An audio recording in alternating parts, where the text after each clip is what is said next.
Hey guys, my name is Nick and welcome back to the channel, and in this episode we go back in depth with what I think is the penultimate episode of the Tzeentch and Daemon in-depth series, and we're going to be taking a look at the Changeling.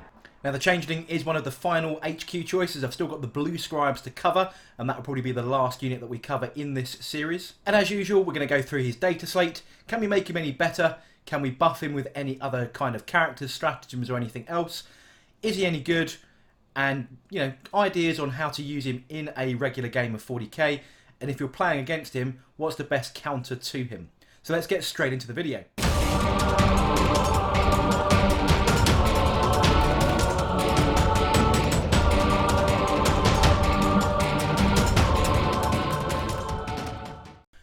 So as usual, we will start with the data slate. Now the Changeling is an HQ choice with a power level of 5 and costs 100 points. And that value has not changed in any chapter approved that we've seen so far. So 100 points from the Codex is what he costs. He has a move of 6 inches, a weapon skill of 4+, ballistic skill of 3+, strength and toughness of 3, 4 wounds, 2 attacks, a leadership of 8 and a save of 6+. He is armed only with the Trickster's Staff, and you can only include one in your army, so he is a unique character. The Trickster's Staff is a melee weapon. It has a strength, AP and damage, all of an asterisk value, which means it doesn't have a fixed value. That's because when the Changeling fights in combat, you choose a melee weapon carried by an enemy infantry model within an inch of it, and that Trickster Staff uses the weapon profile of that enemy model. So you can nick his Power Fist, his Force Sword, whatever you've got, you can then acquire that and use that as your strength, AP and damage. His abilities are Demonic, Ephemeral Form and Demonic Ritual. So where we had that save of 6+, in effect he has a permanent 4+ invulnerable save. His next ability is the Formless Horror.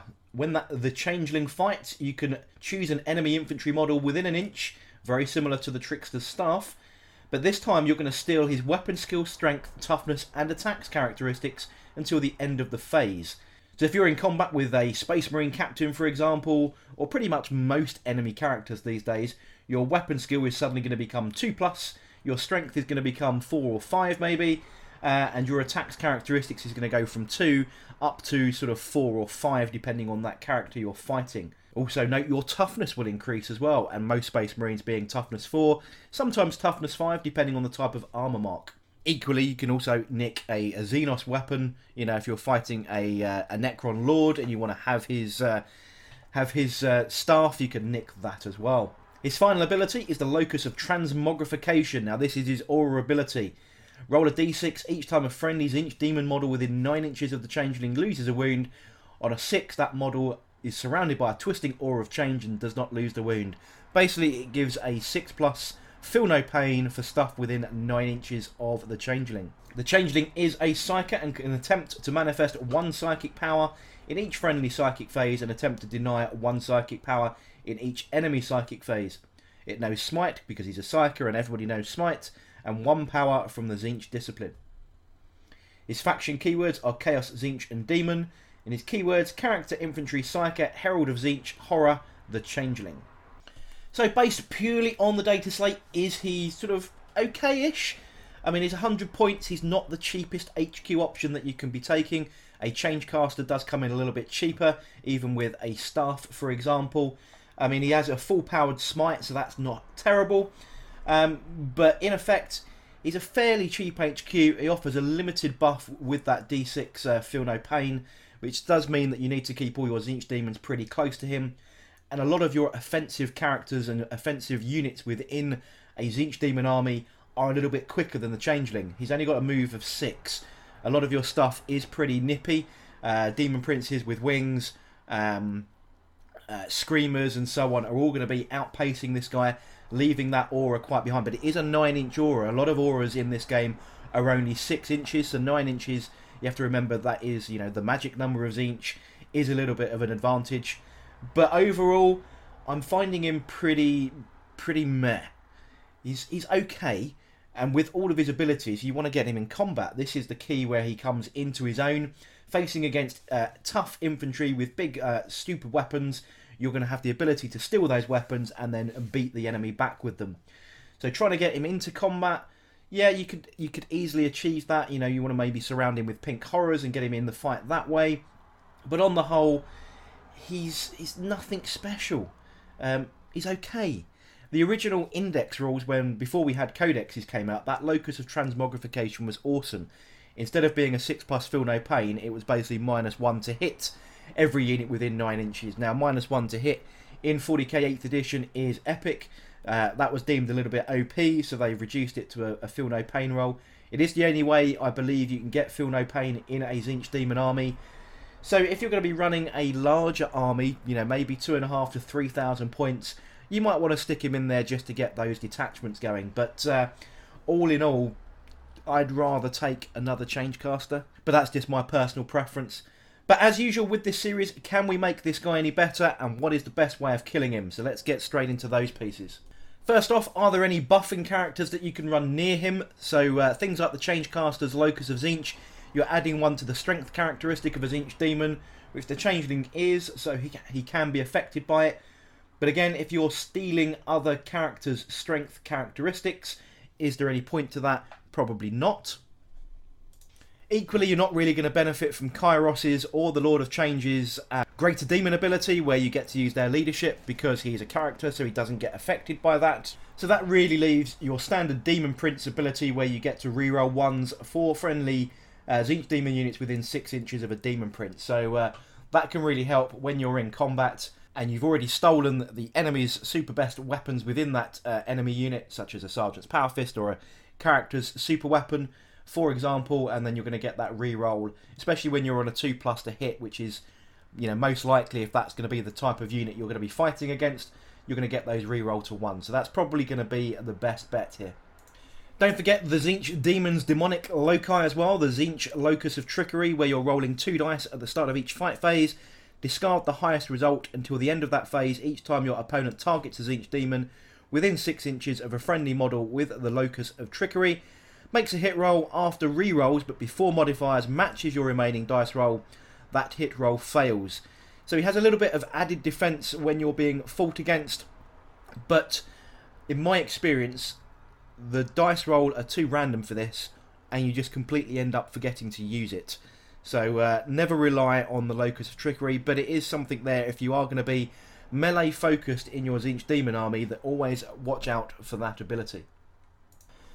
Will any of the Warlord traits make him any better? In my opinion, not really. I mean, they are sort of mini buffs in there. You can add 1 to psychic tests.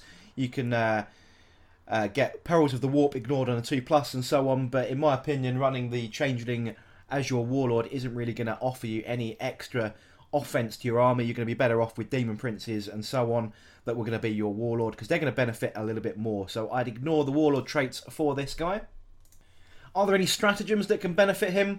Well, in the same way as any other Tzeentch Demon character, I mean, you can do Denizens of the Warp and drop him into the Warp, and then you can maybe bring him in with a big bunch of pink horrors that you're going to deep strike, something along those lines, or in fact your Flamer Bomb. So if you go and check my video on the Flamers in-depth series, best ways of using them, you can add this character to the Flamer Bomb to get that 6+ feel no pain. It's going to cost you some command points to do so though. Anything else? Not so much. I mean, you've got Magical Boon to give you an extra psychic power, but this guy can only know 1 additional power. You're probably going to want to use that on something a little bit more tough, you know, your Demon Princes and so on. But it is an option there if you run out of other characters and they're all dead. The Locus of Conjuration, again, not really sure this is the guy to be doing it. You know, you're re-rolling failed psychic tests for 2 command points. Again, you're probably going to be using that ability if you need to on another model in your army. So stratagem-wise, not really going to be doing much with it. From a psychic powers perspective then, if you go back and check all my other in-depth episodes on my Tzeentch Demon characters, there are a couple in here that are okay, the rest are pretty poo.